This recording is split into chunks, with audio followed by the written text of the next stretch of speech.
गुरु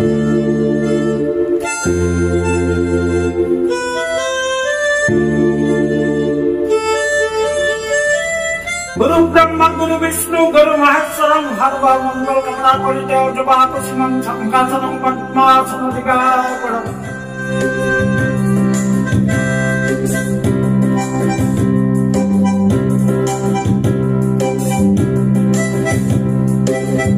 বন্ধুসকল আজি আমি শ্ৰী সূৰ্য পাহাৰলৈ যাওঁ। শ্ৰী সূৰ্য পাহাৰ অসমৰ এখন ধৰ্মীয় পৰ্যটনস্থলী। শ্ৰী সূৰ্য পাহাৰত আছে সূৰ্যৰ এটা জাগ্ৰত মন্দিৰ। এই মন্দিৰটোত সূৰ্যৰ বিগ্ৰহনো কেনেকুৱা সেই বিষয়ে জানো আহক। সূৰ্য পাহাৰৰ শিলাময় পৰ্বতৰ মাজেদি বৈ অহা আকাশী গংগাৰ বিষয়ে জানো আহক। সূৰ্য পাহাৰত থকা সৌভাগ্যকুণ্ডৰ জল পান কৰিলে আপোনাৰ কি লাভ হয় সেই বিষয়ে জানো আহক। সূৰ্য পাহাৰত শিলাখণ্ডসমূহত কিমান বিগ্ৰহৰ মূৰ্তি সিঁচৰতি হৈ আছে তাৰ বিষয়ে জানো আহক। কৃষ্ণৰ পদচিহ্ন সূৰ্য পাহাৰৰ কোন কোন অঞ্চলত আছে তাৰ বিষয়ে জানো। সূৰ্য পাহাৰতনো কিমান ভয়ানক জীৱ জন্তু আছে তাৰ বিষয়ে জানো আহক। কালিকা পুৰাণত সূৰ্য পাহাৰৰ বিষয়ে কি লিখা আছে সেই বিষয়ে জানো আহক। কুমাৰ ভাস্কৰ বৰ্মাৰ দিনত সূৰ্য পাহাৰৰ দৃশ্যাৱলী কেনেকুৱা আছিল তাৰ বিষয়ে জানো আহক। আহোম ৰজা জয়ধ্বজ সিংহৰ দিনত আহোম সৈন্যই সূৰ্য পাহাৰত কি কৰিছিল তাৰ বিষয়ে জানো আহক। প্ৰত্নতাত্ত্বিক খনন কাৰ্যৰ পিছত সূৰ্য পাহাৰত উদ্ধাৰ হোৱা অট্টালিকাসমূহ, মন্দিৰৰ ভগ্নাৱশেষসমূহ, আধুনিক পয় প্ৰণালী, আচলতে সূৰ্য পাহাৰ এখন আটক ধুনীয়া মহানগৰ আছিল নেকি বা? ব্ৰহ্মপুত্ৰৰ পাৰত থকা সূৰ্য পাহাৰ কেতিয়াবা এখন বাণিজ্যিক কেন্দ্ৰস্থল আছিল নেকি? নে ই বন্দৰ নগৰী আছিল? কোন ঋষিয়ে ইয়াক দ্বিতীয় কাশীধাম কৰিব খুজিছিল সেই বিষয়ে জানো আহক। চীনা পৰিব্ৰাজক হিউৱেন চাঙে সূৰ্য পাহাৰৰ বিষয়ে কিয় লিখিবলগীয়া হৈছিল এই সবিশেষ তথ্য আমি জানো আহক। সূৰ্য পাহাৰৰ শিলৰ মাজে মাজে লুকাই থকা এই গভীৰ ৰহস্যৰ কথা আমি সবিশেষ জানো আহক। সেই বন্ধুসকল ভিডিঅ'টো স্ক্ৰিপ্ট নকৰাকৈ শেষলৈকে চাব। ভিডিঅ'টো লাইক কৰিব, কমেণ্ট বক্সত আপোনাৰ মতামত ব্যক্ত কৰিব, আমাৰ চেনেলটোক ছাবস্ক্ৰাইব কৰিব আৰু অধিক অধিক হাৰত ভিডিঅ'টো শ্বেয়াৰ কৰি জনমানসত সূৰ্য পাহাৰৰ এই ৰহস্য ঘন তথ্যবোৰ প্ৰকাশ কৰাত সহায় কৰিব। ধন্যবাদ।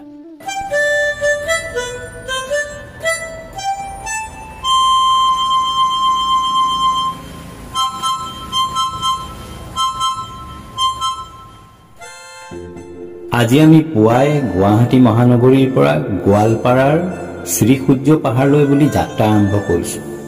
আমাৰ সৈতে আছে ফটোগ্ৰাফাৰ চন্দন ৰাজবংশী।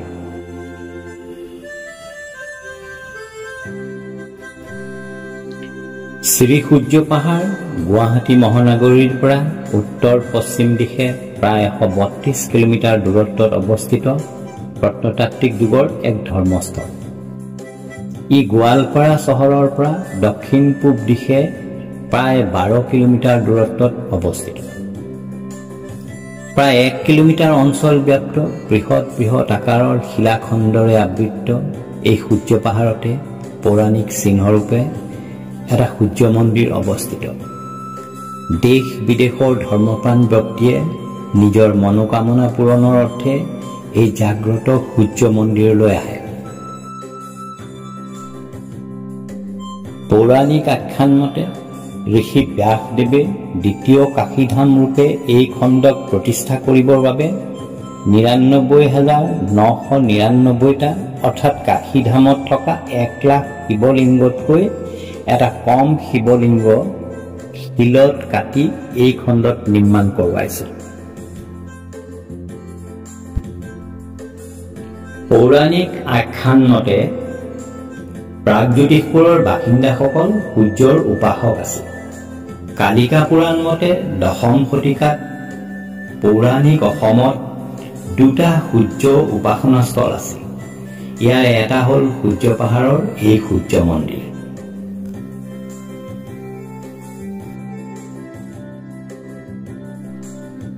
হিন্দু, বৌদ্ধ আৰু জৈন এই 3টা ধৰ্মৰ কেন্দ্ৰস্থল ভাৰতৰ প্ৰথম ধৰ্মস্থান এই সূৰ্য পাহাৰৰ স্থানীয় বাসিন্দাসকলৰ মতে পাহাৰৰ বিশাল শিলাখণ্ডসমূহত নিশ্চিতভাৱে ৯৯,৯৯৯টা শিৱলিংগ খোদিত হৈ আছে।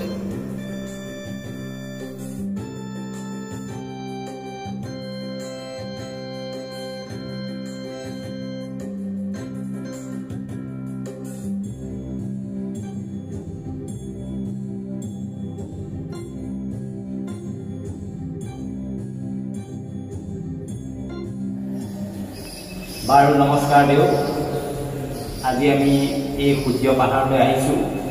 সূৰ্য পাহাৰত আমি ভ্ৰমণ কৰিম আৰু সূৰ্য পাহাৰৰ বিষয়ে জানিবলৈ আমি আপোনাক লগ ধৰিছোঁ। আপুনি প্ৰথমতে কওকচোন সূৰ্য পাহাৰ কিমান পুৰণি আৰু আমাৰ এই সূৰ্য পাহাৰটোৰ ইতিহাসৰ বিষয়ে আপুনি অকণমান কওকচোন। মোৰ ফালৰ পৰা আপোনালৈ মই অশেষ ধন্যবাদ আৰু আজি যিহেতু আপুনি ইয়াৰ ইতিহাস অকণমান জানিব বিচাৰিছে তাৰ কাৰণে হয়তো মই যিখিনি জানো মই সেইখিনি আপোনাৰ অসম্ভৱ মই ক'ব পাৰিম আৰু ভুল হ'লে ক'ম। এই সূৰ্যৰ আপোনাৰ এই পাথৰৰ যিটো বিগ্ৰহ হয়, এই পাথৰৰ যিটো বিগ্ৰহ চাৰিওফালে যিটো চক্ৰ আছে আৰু হিমেল সূৰ্য আৰু মাজত আপোনাৰ ব্ৰহ্ম আপোনাৰ সৃষ্টিকৰ্তা তেখেতক মাজত দিয়া হৈছে। আৰু এই পাথৰৰ বিগ্ৰহটো সূৰ্যটো এটা আপোনাৰ অষ্টম শতিকাৰ পৰাই আছিলে ইয়াতে, সেইপিনেহে আছিলে, ইয়াত নাছিলে, সেইপিনেহে আছে আৰু পূজা পাঠৰ তাতেহে কৰিছিল। কিন্তু শেষত কি হ'ল মাজতে মাজতে আৰ্কলজি অফিচ আহি গ'ল। এতিয়া আৰ্কলজি অফিচ আহোঁতে তেওঁলোকে কৰি নেকি এই পাথৰৰ বিগ্ৰহটো সূৰ্য য'ত আছিলে সেইখিনি হেৰি আছিলে তেওঁলোকে এই এৰিয়াটো কমপ্লিট খুন্দি পেলালে যি ঠাইত আছিলে তাৰমানে তেওঁলোকৰ এটা ধাৰণা আছিলে হয়তো কিজনী মাটি তোলা আৰু কিবা সম্পত্তি থাকিব পাৰে, সেই ধৰণৰ কথা ঐতিহাসিক কিমান সময় সেইধৰণ কিছুমান গোটেই সময় থাকিব পাৰে, এই ধৰণৰ ধাৰণা আছিলে অকণমান কিবা কিবি আছিলে তেওঁলোকে মিউজিয়ামত দি কৰিছে। এফালে বৰ্তমান আমাৰ যিটো কবি এখন ইয়াত ৰাখিব সেই তাইৰ পৰা আনি ইয়াতে স্থাপন তাৰপিছত এই মন্দিৰটো 2001 চনত স্থাপন এই মন্দিৰটো আৰু এই মন্দিৰ আগতে নাছিল। তেতিয়াৰ পৰা ইয়াতে মই সূৰ্য মন্দিৰটো ইয়াত মই ইয়াতে 16 বছৰ চলি আছোঁ। আচ্ছা, ইয়াতে যিবোৰ পাথৰৰ মূৰ্তি আছে কিমানটা মূৰ্তি আছে? মূৰ্তিবিলাক আপোনাৰ শিৱলিংগ আছে, এটা কম আছে, 1 লাখ হ'ব, 1 লাখতকৈ এটা কম আছে। মানে পাহাৰৰ কিনাৰি এইবিলাক আছে। তাৰমানে ত্ৰিপুৰাটো এটা এনেকুৱা পাহাৰ এটা আছে ঊনকোটি বুলি কয়, ঊনকোটি পাহাৰটো 1 কোটিতকৈ এটা কম শিৱৰ মানে মূৰ্তি পাথৰত খোদিত হৈ আছে। ঠিক সেইধৰণে আমাৰ ইয়াতো শিৱলিংগ পাথৰত খোদিত হৈ আছে 1 লাখতকৈ এটা কম হয় নাই? বাৰু ঠিক আছে, আপোনাক লগ পাই ভাল লাগিল। আপোনাৰ নামটো কৈ দিয়ক। লক্ষীন্দ্ৰ কোচ। হয়,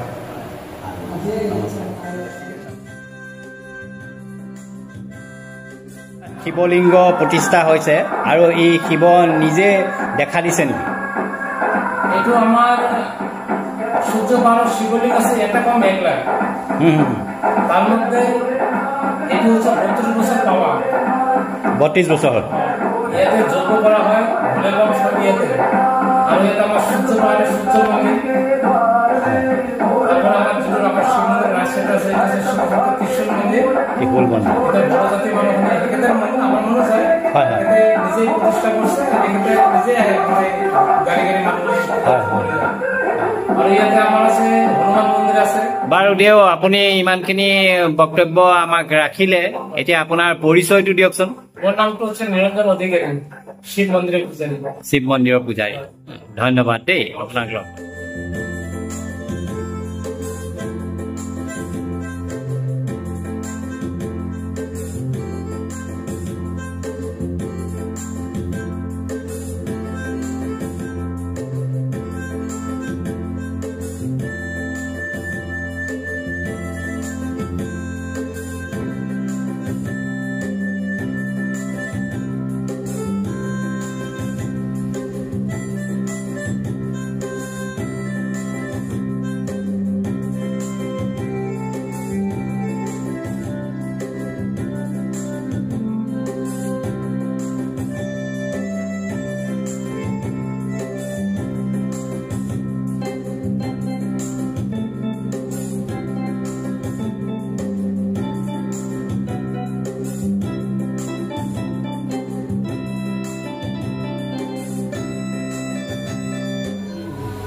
ব্ৰহ্মা বিষ্ণু মহেশ।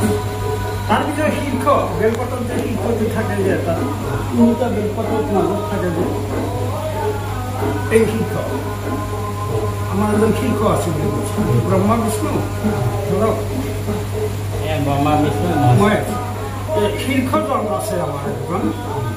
মই এই শাস্ত্ৰ বুলি নকওঁ, এনেকৈ বিষ্ণুৱে ক'লে। তেতিয়া তেওঁ ক'লে যে ঠিক আছে, এই শীৰ্ষজনক মই আজি দেখা পাব লাগে। বিষ্ণু লক্ষ্মীয়ে ক'লে। তেতিয়া লক্ষ্মীক ক'লে যে তুমি যদি তেওঁক দেখা কৰা যজ্ঞ কৰিব লাগে, যজ্ঞৰ বাহিৰে দেখা নাপায়। মই এতিয়া দিব পাৰোঁ, এতিয়া যদি দেখা কৰা তাৰ নিজৰ নিজৰ ঠাইত তুমি যজ্ঞ কৰা, শিৱক দেখা শীৰ্ষজনক দেখা। বিষ্ণুৱে তেনেকৈ ক'লে। কোৱাতে এই জেগাটো অত্যন্ত জংঘল, তেতিয়া পাৰ্বতী আছিল। ঘৰে বনোৱা হয়তো 5-6 বছৰ মানে ৰজা তেতিয়া আছিল। তেতিয়া মানে এই তেওঁলোকে চিকাৰ কৰিব আহিছিল। 500 বছৰ আগৰ কাহিনী। এইটো 500 বছৰ আগৰো হ'ব পাৰে, কাৰণ মা লক্ষ্মীহে কৰিছিল, কিন্তু ৰজাই দেখিছিলে।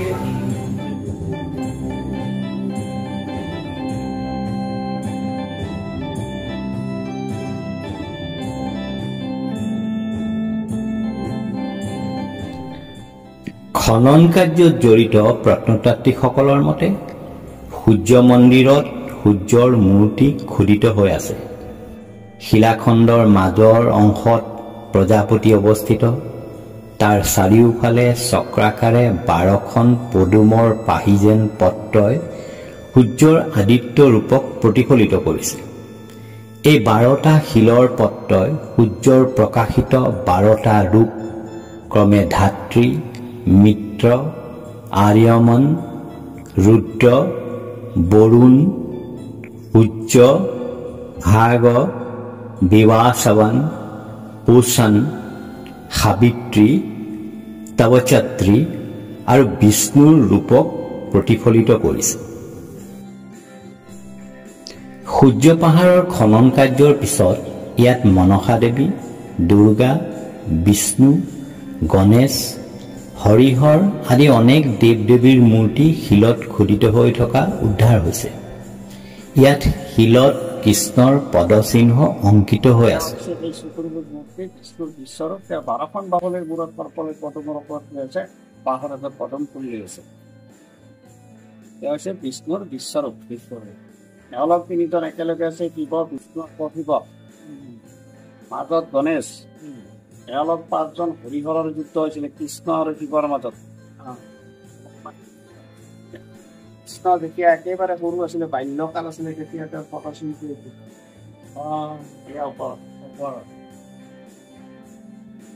ওচৰলৈকে আহা, ওচৰৰ পৰা উঠাই দিয়ে। এইটো কৃষ্ণ যেতিয়া একেবাৰে সৰু আছিলে, তেতিয়া তেওঁৰ পদচিহ্নটো এইটো ওপৰত। এইটো এয়া আপোনাৰ অৰ্ধনাৰীশ্বৰ, আধা পুৰুষ এটা মহিলা, লগত এজন বৈষ্ণৱ আছে। এওঁলোক দুজন ঈশ্বৰৰ দুৱাৰপাল জয় আৰু বিজয়। যেতিয়া কুৰুক্ষেত্ৰৰ যুদ্ধখন হৈছিলে, তেতিয়া অৰ্জুনৰ আগত বিষ্ণুৰ বিশ্বৰূপ বুলি কৈছিলে। অৰ্জুনে প্ৰশ্ন কৰি গৈছিলে আৰু তেতিয়া কৃষ্ণই উত্তৰ দি গৈছিলে। 18টা অধ্যায় অৰ্জুনে প্ৰশ্ন কৰিছিলে আৰু সেইখিনি কৃষ্ণই উত্তৰ দি শ্ৰীমদ ভাগৱত গীতাখন আপোনাৰ শেষ কৰিছিলে। ৰামটোৰ মাজত চাৰিওফালে শিৱলিংগ আছে, শিৱলিংগৰ মাজত এক কৃষ্ণৰ পদচিহ্ন আকৌ চতুৰ্ভুজৰ মাজত। যেতিয়া তেওঁ ডাঙৰ হৈছিলে, এইটো আপোনাৰ পদুমৰ পৰা হোৱা শিৱ, এয়া আপোনাৰ কাৰ্তিক, এয়া আপোনাৰ গণেশ। মা পাৰ্বতী তাৰ ভিতৰত গা ধুইছিলে, তেতিয়া গণেশক দুৱাৰপাল কৰিছিলে আৰু সেই সময়ত মাকে একেষাৰ কথা কৈছিলে যে মই গা ধুই থকা সময়ত কাকো সোমাব নিদিবা। সেই সময়ত মহাদেৱ আহিছিলে, সোমাব খুজিছিলে, তেতিয়া গণেশে বাধা কৰিছিলে। সেই সময়ত মূৰটো কাটিছিলে ত্ৰিশূলেৰে। এইটো এয়া আপোনাৰ তুলসী মাৰ খচ ধৰা দি আহিছিলে। বিষ্ণুৰ চৰণত তুলসী পাতৰ শংখ নুফুগলে কেতিয়া বিষ্ণু পূজা সমাপ্ত নহয়। কিয় শংখচুৰ মৰিবলৈ গ'ল? কৃষ্ণই সদায় তুলসী তোলা শালগ্ৰাম হিচাপে থাকে। এইটো আপোনাৰ প্ৰভুৰ চৰণত দুইফালে পানীটো পৰি আছে, এইফালে লেফ্ট চাইডে পৰি আছে, এইফালে আহক ৰাইট চাইডে পৰি আছে। এয়া আপোনাৰ কৃষ্ণৰ হাতৰ শংখ, এয়া শংখ, এয়া চক্ৰ, চক্ৰটোৰ চাইডত ৰাম, সীতা, লক্ষ্মণ, সেইটো গদা, সেইটোৰ ওপৰত পদুমৰ পাহি, এয়া আপোনাৰ শিৱ পাৰ্বতীৰ আগত এয়া গণেশৰ প্ৰথম জন্ম। এয়া ইয়াতে 99,999 শিৱলিংগ আছে। সেইকাৰণে ভাৰতবৰ্ষৰ ভিতৰত গোৱালপাৰা জিলা শ্ৰী শ্ৰী সূৰ্য মহাপীঠৰ স্থানখন আপোনালোকে য'ত আহি থৈছে দ্বিতীয় জগন্নাথ, দ্বিতীয় পুৰী ধাম, দ্বিতীয় কাশী ধাম বুলি কোৱা হয়। আৰু ইয়াত তিনিটা ধৰ্ম একেলগে আছে, বুদ্ধ, জৈন আৰু সনাতন। আৰু তেতিয়াৰ দিনতে প্ৰভুসকলে নিজে মাটিৰ তলৰ পৰা আহি আছে, তেতিয়াৰ পৰা পূজা পাঠখিনি চলি আছে। আৰু মনত যি কামনা ধৰা যায় সেইখিনি প্ৰভু ভগৱন্তই সেইখিনি ভকতসকলক পূৰ্ণ ফল দিয়ে বুলি আমাৰ তাত দৃঢ় বিশ্বাস আছে। আৰু ইয়াৰ ওপৰত এটা আকাশী গংগা আছে, তাত পানী আছে। পানীটো খালে মিঠা লাগে আৰু সেই পানীটো তুলি থাকিলেও তাত অকণমানো কমি নাযায়। আৰু সেই পানীটো খালে বেমাৰ আজাৰৰ পৰা আৰু সেই পানীটো বেলেগ পানীৰ লগত মিলাই পেলাই ছিটাই দিলে ঘৰখন পবিত্ৰ হৈ থাকে। আৰু ইয়াৰ পৰা ওলাই বাহিৰলৈকে সেইফালে এটা ৰাস্তা গৈছে, সেইফালে গ'লে বুদ্ধ স্তূপ, সনাতন ধৰ্মখিনি একেলগে আছে। মাজভাগেৰে এটা ৰাস্তা গুচি গৈছে, সেইটো ৰাস্তাৰে গ'লে জৈন ধৰ্মটো পোৱা যায়। তাত 365 চিৰি উঠিব লাগিব, তেতিয়া জৈন ধৰ্মটো পোৱা যায়। লগত সনাতনখিনিও আছে তলত। নাম শ্ৰী পবিত্ৰ কুমাৰ চৌধুৰী। আপুনি ইয়াৰে বাসিন্দা? হয় হয় হয়, ইয়াৰে পাহাৰৰ পৰা 1 কিলোমিটাৰ আঁতৰত থাকোঁ। ধন্যবাদ, আপোনাক লগ পালোঁ। আপুনি আমাক এই তথ্যখিনি দিলে, বহুমূলীয়া তথ্য। হয়, তাৰ বাবে আপোনাক অশেষ ধন্যবাদ জ্ঞাপন। বুৰঞ্জীবিদসকলৰ মতে আহোম ৰজা জয়ধ্বজ সিংহৰ দিনত মোগলৰ সৈতে হোৱা ৰণত এই সূৰ্য পাহাৰতে আহোম সৈন্যৰ এটা শিবিৰ আছে। এই সূৰ্য পাহাৰতে প্ৰকাণ্ড শিলাখণ্ডৰ মাজেৰে আকাশী গংগা বৈ আহিছে। লোকবিশ্বাস মতে ইয়াত থকা ৰহস্যময় সৌভাগ্যকুণ্ডৰ জল পান কৰিলে মানুহে দেহত থকা সকলো ৰোগৰ পৰা মুক্তি লাভ কৰিব পাৰে।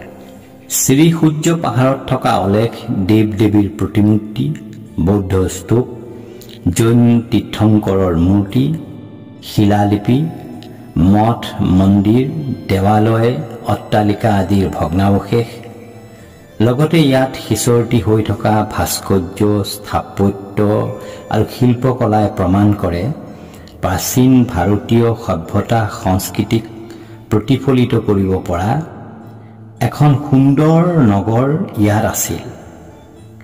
চীনা পৰিব্ৰাজক হিউৱেন চাঙেও এই সূৰ্য পাহাৰৰ অৱস্থিতিৰ কথা তেওঁৰ টকা বহীত উল্লেখ কৰি থৈ গৈছে। আপুনি সূৰ্য মন্দিৰ, শ্ৰী শ্ৰী সূৰ্য মন্দিৰ সমিতিৰ সম্পাদক, আপোনাৰ নামটো? হৰমোহন কলিতা। হৰমোহন কলিতা দেও। আপুনি আমাৰ এই মন্দিৰভাগীৰ ঐতিহাসিক সমল সম্পৰ্কত এই সূৰ্য পাহাৰ মহাপীঠৰ স্থান। মহাপীঠৰ ঐতিহাসিক সমল বুলি ক'লে আপোনাৰ ইয়াতে ঐতিহাসিক কোনো আমি তথ্য এতিয়ালৈকে বিচাৰি পোৱা নাই। ইতিহাসৰ আগৰ নিচিনা ইয়াৰে মূল কথাটো হৈছে সূৰ্য পাহাৰত ইয়াতে 3টা ধৰ্মৰ ইয়াতে একেলগে সংমিশ্ৰণ হৈছে। হিন্দু, বৌদ্ধ আৰু জৈন। আমি যিডোখৰ ঠাইত থিয় হৈ আছো এইটো মধ্যস্থল। এইটো মুখতো পূব, এইপিনে পশ্চিম, এইপিনে উত্তৰ, এইপিনে দক্ষিণ। এই মধ্যস্থলত আমাৰ আপুনি নিশ্চয় শুনি আছে, আমাৰ পূজাৰীয়ে শাস্ত্ৰ পাঠ কৰি আছে। গতিকে ইয়াতে আমাৰ মূলত হয় কি, আমি হিন্দু ধৰ্মীসকলৰ ইয়াতে আমি সূৰ্যৰ উপাসনাটো অতীতত হৈছিল। তাৰে স্বাক্ষৰ হিচাপে সূৰ্য নিৰ্মাণ কৰা। ইয়াৰ যিটো মূৰ্তি, শৈল মূৰ্তি, সেইটো আমি এই ঠাইত পোৱা নাছিলে। ইয়াৰ পৰা আগলৈকে এডোখৰ ঠাই আছে, এটা খনন হৈছে, এটা ভগ্নাৱশেষ কিন্তু উদ্ধাৰ হৈছে। এইটো পঞ্চায়তৰ মন্দিৰত। তাৰ পৰা আমি আৰ্কিঅলজিকেল চাৰ্ভে অফ ইণ্ডিয়া সেইটো খনন কৰাইছে। আমি সেইটো উঠাই পেলাই ইয়ালৈকে আনি প্ৰতিষ্ঠা কৰি মন্দিৰটো বান্ধিছো। ইয়াতে সূৰ্য আৰু মূলত আমাৰ হৈছে কি, এইটো ইয়াতে বিষ্ণুৰ আৰাধনা হয়, ভগৱান বিষ্ণু। অতীত কালৰ পৰা সূৰ্য পাহাৰত বিষ্ণুৰ যজ্ঞ আৰম্ভ হৈছিলে। এতিয়ালৈকে আমি পৰম্পৰাটো চলাই আছো। স্বাধীনতাৰ আগলৈকে বিভিন্ন ৰাজন্য বৰ্গৰ দ্বাৰা ইয়াতে শাসন চলিছিলে। আমি জনামতে ইয়াতে পাল বংশৰ এটা শাসন, তাৰ পিছত কোচ ৰজাৰ শাসন চলিলে। তাৰ শেষলৈকে আমাৰ বিষ্ণু ৰজাৰ শাসন চলিলে। আৰু স্বাধীনতাৰ সময়লৈকে বিষ্ণু ৰজা থাকিলে। আৰু বিষ্ণু ৰজাৰ পৰা এই মহান অনুষ্ঠানটি চৰকাৰে অধিগ্ৰহণ কৰি ল'লে। আমাৰ এই অনুষ্ঠানটিত বিষ্ণু ৰজাৰ পৰা অধিগ্ৰহণ কৰা মাটিকালি হৈছে 2552 বিঘা 5 লাখ। অধিগ্ৰহণ কৰাই চৰকাৰে লৈছিলে। তাৰপিছত আমি সমিতিয়ে তেতিয়াৰ পৰা ইয়াতে চলাই আছো। ইয়াতে প্ৰতি মাঘী পূৰ্ণিমাত ভগৱান বিষ্ণুক স্বাগত কৰি পেলাই সমিতিয়ে বছৰ এটাই অনুষ্ঠান অনুষ্ঠিত কৰোঁ। এইটো হৈছে বিষ্ণু যজ্ঞ। বিষ্ণু যজ্ঞটো আমাৰ মাঘী পূৰ্ণিমাত আৰম্ভ হয়। ইয়াতে বিষ্ণু যজ্ঞ চলে আৰু আজিৰ দিনত বৰ্তমান আমি 9 দিনীয়াকৈ যে পথাৰখন দেখিছে ইয়াতে এখন মেলা, এই মেলা মহোৎসৱ এখন হয়। এটা এটা স্বৰ্গপুৰীত পৰিণত হয় আৰু হাজাৰ হাজাৰ মানুহ ইয়ালৈকে যজ্ঞত আহুতি দিবলৈ আহে। আমি সেই মাঘী পূৰ্ণিমাৰ দিনাখন সূৰ্য ৰশ্মিনী প্ৰজ্বলন কৰে, 5 দিন পিছত পূৰ্ণাহুতি কৰোঁ। আৰু এতিয়া আমাৰ মূল অনুষ্ঠান আমি আৰু সূৰ্য পাহাৰ তীৰ্থস্থান কৰি অন্য এটা অনুষ্ঠান। ইয়াৰ লগত সংগতি আমাৰ আৰু এটা কথা হৈছে সূৰ্য পাহাৰত বিষ্ণুৰ পূজা হয়, শিৱৰ পূজা হয়, সূৰ্যৰ পূজা হয়, দ্বাদশ হনুমান মহাপ্ৰভুৰ পূজা হয় আৰু শিৱ শক্তি মন্দিৰ হয়। গতিকে ইয়াৰে আমাৰ মূলটো হৈছে সূৰ্য পাহাৰৰ ইতিহাস বুলি ক'লে আপুনি ইয়াতে আছে 1 লাখৰ এটা শিৱলিংগ থকা বুলি প্ৰবাদ আছে। সেইকাৰণে এইখন দ্বিতীয় কাশীধাম বুলি কয়। দ্বিতীয়তে হৈছে কি এই সূৰ্য পাহাৰত আমাৰ আৰু দুটা ধৰ্মৰ সংমিশ্ৰণ আছে। এটা বৌদ্ধ ধৰ্ম আৰু এটা আমাৰ সোঁফালে এইটো দক্ষিণ এইটো জৈন ধৰ্ম। বৌদ্ধ ধৰ্মৰ সূৰ্য পাহাৰৰ যিটো সময়কাল এইটো 1ম শতিকাৰ আগৰ, গতিকে এইটো প্ৰায় 21,000 বছৰ আগৰ সূৰ্য পাহাৰত বৌদ্ধ ধৰ্ম আহিছিলে। আৰু ইয়াৰে স্বাক্ষৰ হিচাপে ইয়াতে 21টা বৌদ্ধ স্তূপা আছে আৰু এটা বৌদ্ধ মন্দিৰৰ ভগ্নাৱশেষ উদ্ধাৰ হৈছে। ইয়াতে এইটো কৈছো তাত বোলে বৌদ্ধ স্তূপ, তাৰ পৰা এই ৰাস্তাৰ পূবলৈকে এডোখৰ কৰি ৰখা হৈছে, তাতে বৌদ্ধ ভগ্নাৱশেষ আছে সেইটো। আৰু আমাৰ দক্ষিণত এইটো আমাৰ জৈনৰ, ইয়াতে জৈনসকলৰ দিগম্বৰপন্থীসকলৰ সূৰ্য পাহাৰ আটাইতকৈ গুৰুত্বপূৰ্ণ। সেইকাৰণে হৈছে মানে জৈন ধৰ্মৰ প্ৰথমজন তীৰ্থংকৰ গুৰু ঋষভনাথ, তাক তেওঁলোকে আদিনাথ বুলি কয়। তেখেতৰ পাহাৰৰ 400 মিটাৰ পদ্মাসনত বহি থকা এটা শৈল মূৰ্তি আছে গুহাত, মানে আৰু তাৰে তলত আৰু এটা আমাৰ কি আছে জৈনৰ এটা শৈল গুহা আছে, প্ৰাকৃতিক গুহা। তাৰে ভিতৰত 2টা মূৰ্তি আছে। এটা তেওঁলোকৰ ঋষভনাথৰ মূৰ্তি, প্ৰথম ঈশ্বৰ নেমিনাথৰ মূৰ্তি লংগম, মানে ধৰ্মীয়সকলৰ আটাইতকৈ গুৰুত্বপূৰ্ণ দিগম্বৰ। এইখিনি সূৰ্য পাহাৰৰ হিন্দু বৌদ্ধ জৈন ইয়াতে আপুনি তলতে দ্বাদশ স্থললৈকে গৈছে, নিশ্চয় গৈছে। তাত গৈ আপুনি দেখিছে 6টা স্লেবৰ তলত দণ্ডায়মান মূৰ্তি আছে, সেইটো বিষ্ণু মূৰ্তি, দ্বাদশ বিষ্ণু। আৰু সেইটোক আমি আমাৰ ইয়াতে বিশ্বৰূপ বুলি লিখিলে আপুনি তাৰ তলত থকা সৰু আৰু কেইটামান মূৰ্তি আছে, হৰি আৰু হৰৰ মূৰ্তি। শৈল গুহা দেখিছে, সেই গুহাবোৰৰ ভিতৰত শিৱলিংগ আছে। তাৰ পৰা অলপ গুৱাই গ'লে আপুনি এটা ৰেলিং আছে এখন ষ্টীলৰ, এটা হিটাৰ আছে, প্ৰাকৃতিক গুহা এটাৰ ভিতৰত ইমানখিনি জলাধাৰ আছে। সেইখিনি আকাশী গংগা, সেই জলখিনি আপোনাৰ গোটেই ওচৰতে তেনেকেই থাকে। আৰু কেতিয়াবা যদি হঠাৎ আমি আজি 3 বছৰমান আগতে সেই জলটো শুকাই গৈছিলে, আমি তাত আমাৰ পূজাৰীয়ে গাখীৰ আনি দি পেলাই এখন ৰাতিপুৱা যেতিয়া গৈ পেলাই তাতে আলোচনা কৰিছিলে, সম্পূৰ্ণ কিবা এটা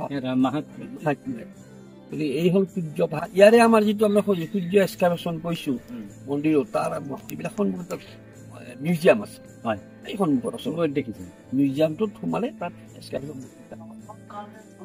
আৰু ইয়াত সূৰ্য পাহাৰৰ প্ৰাকৃতিকভাৱে আমাৰ যথেষ্ট ইয়াত পাহাৰখন যথেষ্ট ঔষধি গছ গছনি, ইয়াতে জীৱ জন্তুৰ ভিতৰত আমাৰ বিলুপ্ত প্ৰায় বান্দৰ আছে, সেইটো কেপলেন 40-50টা জাত এটা আছে। পাহাৰৰ এটা সৰু হৰিণাৰ জাতো আছে। আমাৰ ইয়াতে সগিৰা বহু বুলি কয়, পাৰ্কহিৰা তাৰ বিয়া সেইটো আছে। তাৰপিছত লেটেণ্ডৰ পৰা আদি কৰি এতিয়া মইনা, ভাটৌ, ঘেঘা, আমাৰ ইয়াতে লোকেল ভাষাত আমি হত্যাল বুলি কওঁ, সেইটো গ্ৰীণ পিজন সেইটোত কয়। আৰু বিভিন্ন ধৰণৰ ইয়াতে সৰীসৃপ আছে। আৰু আটাইতকৈ ডাঙৰ কথাটো হৈছে কি, ইয়াতে যিটো হাৰত অজগৰ আছে, পাইথান, এইটো সহস্ৰাধিক আছে। আমি পোৱাকে প্ৰায় 30 ফুটমান দীঘল ইয়াতে পাইছো। আৰু কিছুমান সৰু সৰু ওলাই থাকে সদায়, গাঁওবিলাকলৈ গুচি যায় মানুহে ধৰি আনি আৰু পাহাৰত দিয়ে, এই ধৰণৰ পাইছে। ভাল লাগে আৰু আপোনাৰ কথা কৈছে যে আমাৰ ইয়াত যিটো যজ্ঞটো আমি পোৱাকে স্বাধীনতাৰ পিছত যে আমাৰ যিটো বিৰোধাই যজ্ঞ কৰিছিল বাহাদুৰ ৰবেন্দ্ৰ তেখেতে যজ্ঞটো কৰিছিল আৰু সেই যজ্ঞটো আজি আমি কৰাই আছো এই যজ্ঞটোৱে আমাৰ বাৰু ধন্যবাদ জনাই লগ পালো অলেখ জনশ্ৰুতি অসংখ্য লোকবিশ্বাস এখন আটক ধুনীয়া ৰঙীন প্ৰাচীন মহানগৰীৰ চিত্ৰকল্প মানস পটত অংকন কৰি লৈ এক আধ্যাত্মিক চিন্তা চেতনাৰে হৃদয় আপ্লুত কৰি সূচী সামৰি শেষত আমি আমাৰ উভতনি যাত্ৰা আৰম্ভ কৰিলোঁ।